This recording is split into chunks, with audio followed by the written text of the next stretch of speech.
Hey guys, good afternoon. It's Miss Kim from the Martinsburg Boys and Girls Club, and today we are going to continue Diary of an Awesome Friendly Kid. And when we left off, we were seeing that Greg wasn't being very nice to Rowdy. And Rowdy is not seeming to want to put up with it anymore, but he keeps falling for what Greg is doing to him by accepting his challenges and just getting less and less rewards from Greg for all the stuff he's been doing for him. So we're going to start on chapter 8 right now, and I will ask you some questions at the end.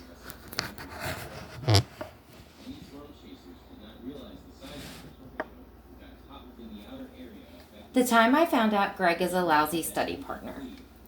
Okay, I know this is Greg's official biography, and I don't want to put any negative stuff about him in here, but Greg, if you are reading this, I just need to say you are a terrible study partner. I hope that doesn't hurt your feelings, but somebody has to tell you the truth. Most of the time, I don't really need to study for tests because I pay attention in class and I do my homework. Plus, Mom says it's always important to get a good night's sleep, so on school nights, I go to bed extra early. But this one time, we had a really hard chapter in math, and I had trouble paying attention in class that week. That's mostly because Greg moved to the seat right behind me. The night before the test, I knew I was going to have to go over the chapter and do some practice problems at home. But when I told Greg my plan, he said we should study together.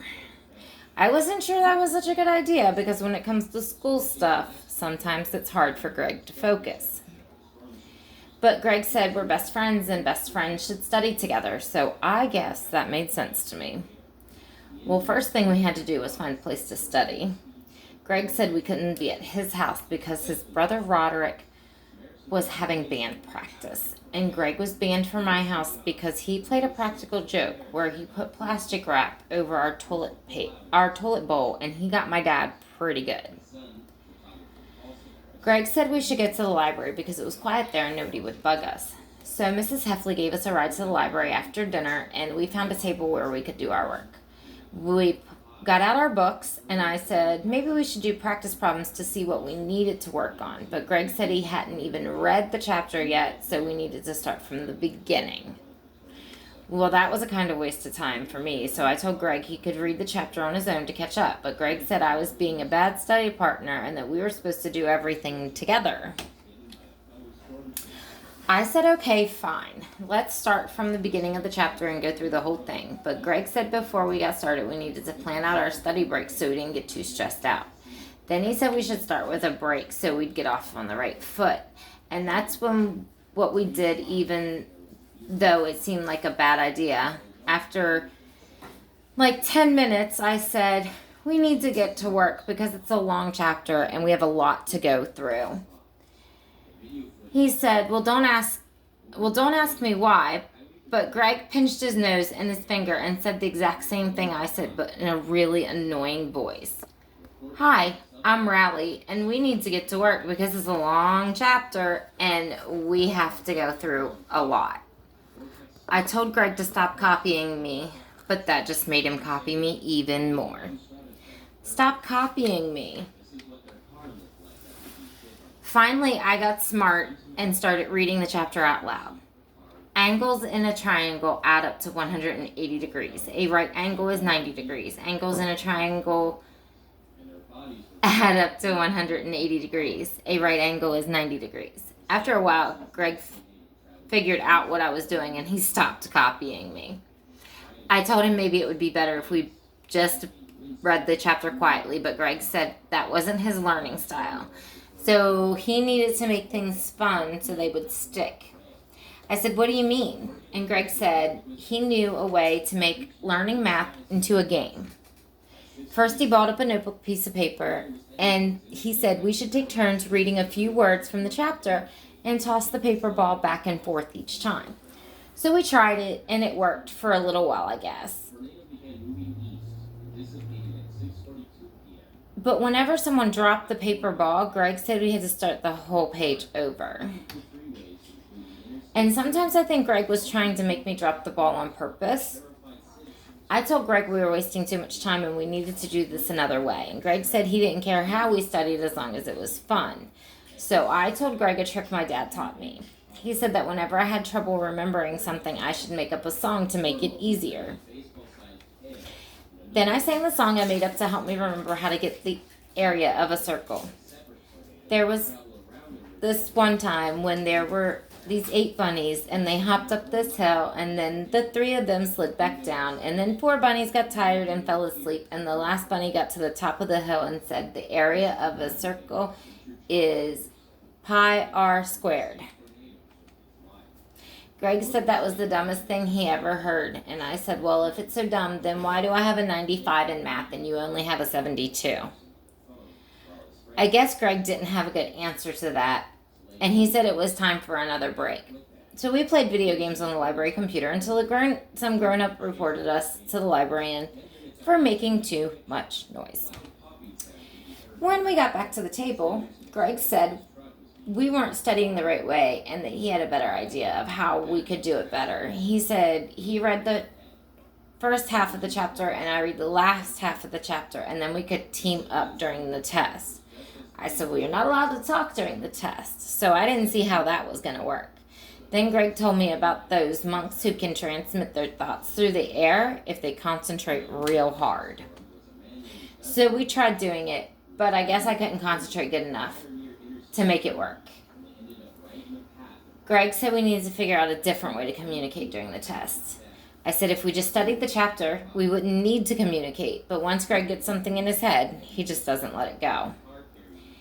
He made up this whole system of sneezes and coughs and stuff so we could talk to each other during the test with our teacher, Miss Beck, without our teacher, Miss Beck, noticing. But there was a lot to remember, so I wrote it all down. And I made a chart, and I said, well, what if one of us needs to ask the other guy a question? And Greg said, you just put a question mark at the end. And I said, well, we don't have a signal for a question mark. And Greg said it could be a fart. I told Greg I didn't think I could fart if I didn't really need to. And Greg told me to try it anyway. I did, but nothing came out. So Greg told me some different foods I could eat for breakfast that would make it easier to do a question mark. But that idea made me nervous because the last time I went to Greg's and we drank a bunch of soda and tried to burp the alphabet, I got stuck on the letter B and had to go home early. I got sick on the letter B and had to go home early. Greg said, okay, if I couldn't fart for real, then it would be okay to make a fake fart noise under my arm. That's when I told Greg I thought this was a bad idea and it's cheating to send each other signals during the test. Greg said I was being a goody two-shoes, and that only reason I wanted to get a good grade in math was because I was a teacher's pet and I was in love with Miss Beck. I said I was not in love with Miss Beck, but that I like her personality and the way she smells.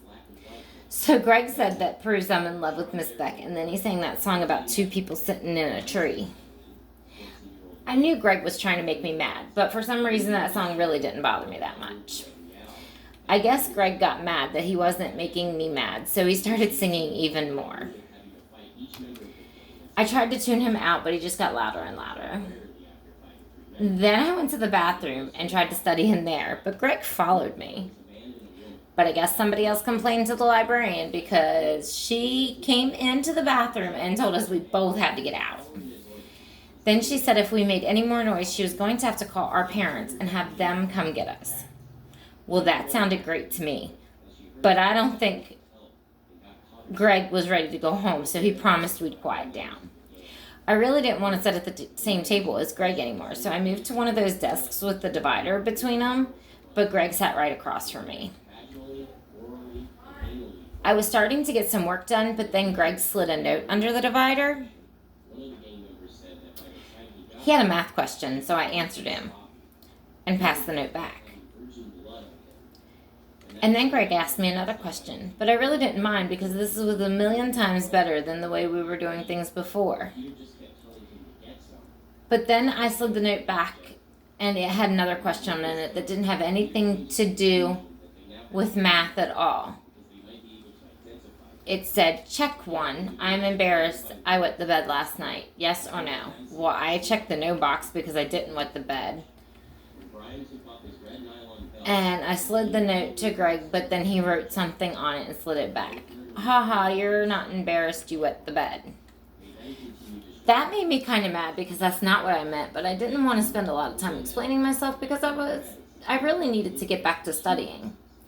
So Greg wrote another note and slid it under the divider. Truth or dare? Well, I didn't want to take a dare from Greg, so I picked truth, but I didn't like the question Greg came up with, so I switched to dare. The truth question was, are you in love with Miss Beck? Then Greg dared to me to get him a soda from the vending machine. I didn't know that was the way truth or dare worked for me, but I was just glad Greg didn't make me answer that question.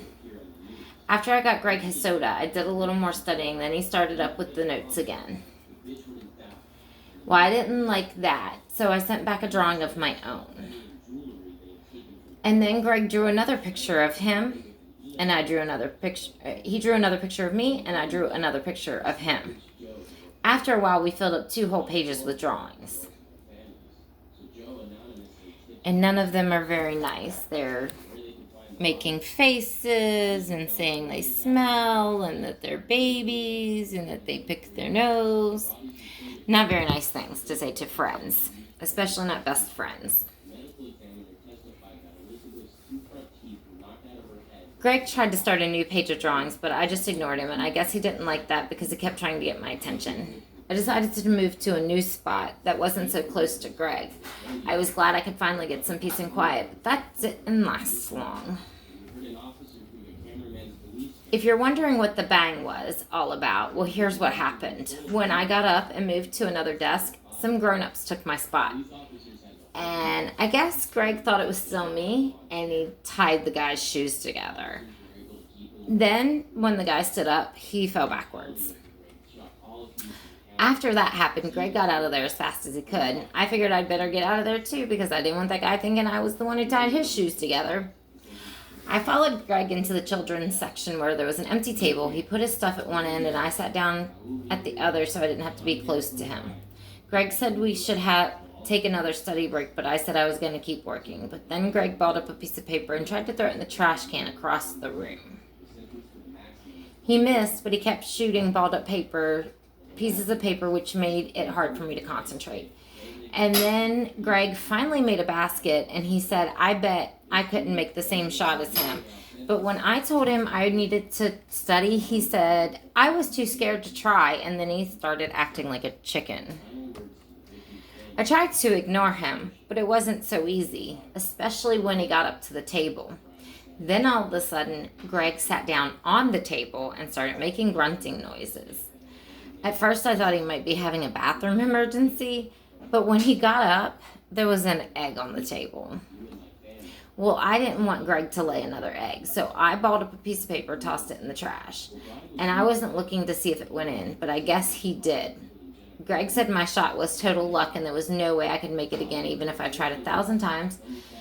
But I decided I wasn't going to try again. I'm retired. Greg said I couldn't retire.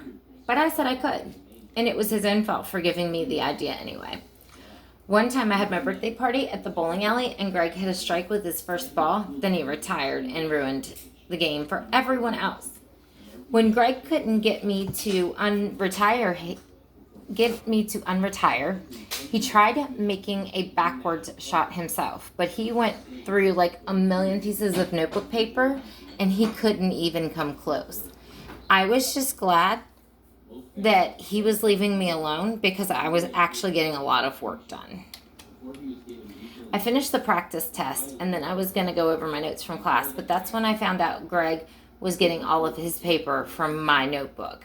Well, that made me really mad because Miss Beck said we're allowed to look at our notes during the test. So I got down on the floor and started picking up all the balled up pieces of paper. I figured I could smooth the pages out when I got home and then tape them back into my notebook. But Greg just kept shooting, and finally he got one in by bouncing it off my head. That made me really mad, and I started chasing Greg with the egg he laid. But I guess we were making too much noise, and that got us in trouble with the librarian again. She made me call my parents to come get us, and that was fine with me. I had to stay up 2 more hours uncrinkling my notes and taping them into my notebook. Was another half hour researching stuff on my dad's computer. All right, guys, that was a really interesting chapter. That wasn't very nice of Greg at all. He's very, very not nice to Riley. Have you ever tried to study with a friend or a sibling, maybe? Sometimes studying with siblings can be interesting. When I was younger, I used to make my sister play school with me. So, it was fun. I liked it. She didn't like it, but she was mean to me, so that was my way of being mean to her. But that's not what we should do. We shouldn't be mean to each other. We should definitely be nice to each other and be good friends to our friends and family.